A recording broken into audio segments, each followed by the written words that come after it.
The 2024 NASCAR season ended with a bang at Phoenix Raceway, but not everyone is happy with how things played out.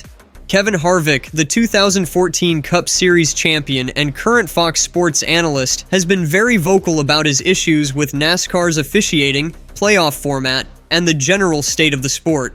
On a recent episode of his SiriusXM show, Happy Hours, Harvick didn't hold back.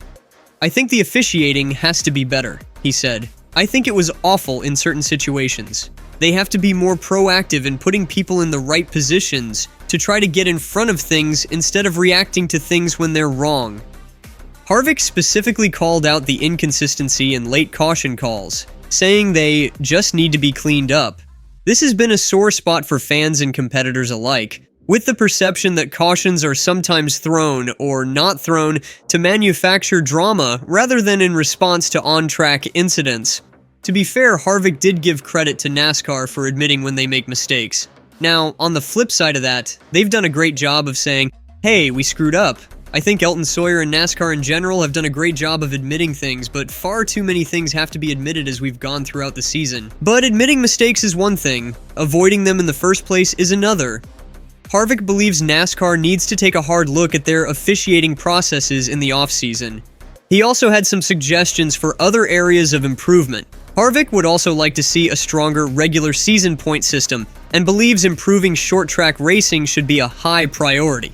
The current playoff format, where a win in the 26-race regular season all but guarantees a spot in the 10-race playoffs, has been criticized for devaluing consistency. A stronger regular season point system, in Harvick's view, would place more emphasis on week-to-week performance.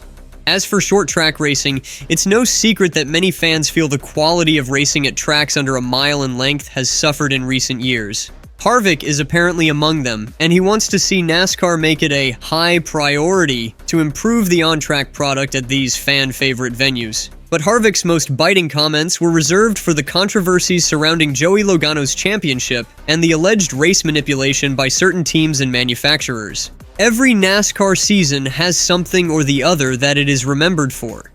2024 will likely be etched as the year Joey Logano was branded an undeserving champion by fans amidst allegations of race manipulation on drives at the Martinsville Showdown. At the race in Martinsville, Christopher Bell was disqualified from playoff contention for a post-race inspection violation, allowing William Byron to advance by a single point. But that wasn't the only drama. Amid this chaos, Ross Chastain and Austin Dillon were seen shielding Byron from any on-track altercations. In a similar vein, Bubba Wallace appeared to deliberately slow down during the final lap, a move that allowed Bell to momentarily advance, an act that further fueled the fire of manipulation debates. On Happy Hours, Harvick addressed the race manipulation concerns head-on. "I think that they just have to be clear with the manufacturers of how they expect things to go. The manufacturers put a ton of pressure on the teams and drivers to do things that are, as we talk about, outside of your comfort zone." He also gave advice for teams. "I just can't believe that the teams are so out of touch with the world that they want to talk about everything on the radio. If you really want to fix it, just tell your teams to use their freaking head and not talk about it on the radio. That would pretty much fix all the problems." Indeed, much of the manipulation evidence came from radio chatter between teams and spotters. "Does the one crew chief know the deal?" one team member was heard asking on the number 3 team radio. Bubba Wallace's spotter, Freddie Kraft, was instructed to keep Wallace informed of Christopher Bell's position so he could help the Joe Gibbs racing driver advance. He was heard exclaiming, "God forbid if we don't help a fucking JGR car." Unsurprisingly, Brad Keselowski pointed the finger at the car manufacturers for fostering an environment where this type of coordination is encouraged, if not outright demanded. He argued that NASCAR's regulations, which limit practice times and restrict teams from thoroughly analyzing their cars, have inadvertently increased the influence of car manufacturers, OEMs, over the sport. "The OEMs have never had more leverage than they have today in this board," Keselowski stated, suggesting that these entities exploit their position to exert control over the teams. With teams so reliant on manufacturer support, both financial and technical, it's not hard to see why drivers might feel pressured to acquiesce to requests to help a fellow OEM team, even if it means compromising their own race. NASCAR has pledged to crack down on team orders and race manipulation, but it remains to be seen how effective any new policies will be. In the meantime, Harvick's suggestion of using some common sense and discretion on the radio seems like a good place to start. You can have a plan, but if you're gonna have people that aren't smart enough to talk about it on the radio, you need to find new people, Harvick said. Of course, NASCAR isn't taking these criticisms lying down. In an interview at Phoenix, NASCAR COO Steve O'Donnell pushed back on the notion that officiating is a major issue. O'Donnell said, "We've had to navigate some tough challenges throughout the year, but I will say about our group, especially those officiating each and every weekend, there is no harder sport to officiate. We don't have timeouts. We don't wait during the action. Cars going 200 miles an hour. You got to make split-second decisions. We don't always get those right, but for the most part we do. And what I'm most proud of is we speak to the media, we're transparent on every single call that we make. And when there's a challenge or when we can learn from something, we're going to do that and we're going to make adjustments like we always have. And I can tell you, I've been here almost 30 years. And every race, you probably see something different. And then it's our job to react to that. O'Donnell acknowledged that NASCAR evaluates its rules and procedures every offseason and makes adjustments as necessary. Jordan Bianchi, The Athletic.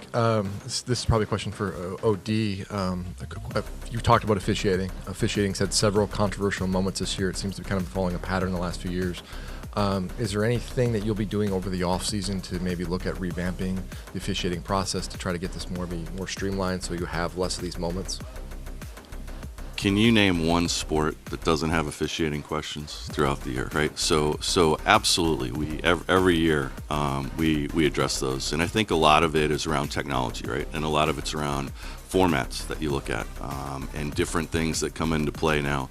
So, one of the biggest ones that we saw, consistently, right, was the damaged vehicle policy. Through really no fault of trying to, in essence, save the industry money, we created a challenge in terms of how we officiate. And so that's something we want to continue to investigate. And I think one of the biggest things you want to do is O'Donnell also highlighted the potential for increased use of technology to monitor on-track incidents in real time. But he was adamant that NASCAR's officiating core is up to the task. An officiating issue at all. I think we have the best and the brightest in the business. Yes, we make mistakes. They're humans. Hopefully we'll never get to just AI making calls. While Harvick and O'Donnell may not see eye to eye on the severity of NASCAR's officiating problems, they do agree on one thing. The playoffs need some tweaking. On Happy Hours, Harvick said he agrees with Joey Logano that going back to a season-long points format is a non-starter. I agree with Joey on not going back to Winston Cup point standings. Those days are gone. There's an entertainment value that has to come with the last 10 weeks and the things that we do. However, he does believe the regular season champion deserves a bigger advantage heading into the postseason.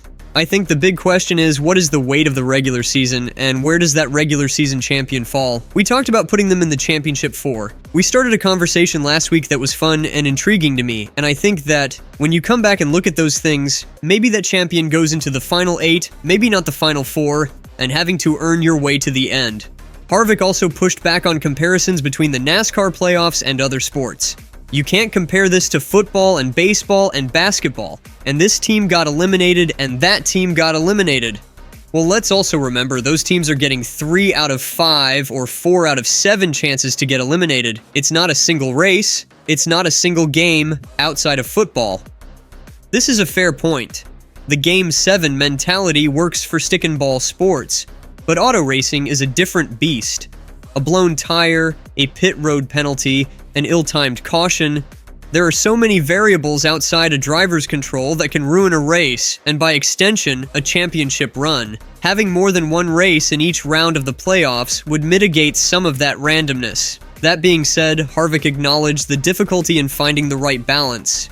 I think it's definitely not if we could make the regular season more meaningful. That's really the accomplishment that I'd like to see made over the first 26 weeks, to have that weighted to what it is, because it's not like other sports. As for Harvick, his competitive driving days may be behind him, but his passion for NASCAR is as strong as ever. Love him or hate him, you can't deny that he brings a unique and valuable perspective to the sport, one that's informed by decades of experience at the highest level. If NASCAR is smart, they'll take his criticisms to heart and use them as a blueprint for improvement. the officiating, the playoffs, the team orders. These are all issues that need to be addressed if NASCAR wants to maintain its relevance and excitement in an increasingly crowded sports landscape. But as Harvick himself noted, these are not new problems. They're the same issues that have been plaguing the sport for years, even decades. The only difference now is that someone with Harvick's platform and credibility is shining a spotlight on them. If you enjoyed the video, make sure to like and subscribe to NASCAR Insider and share your insights in the comments below.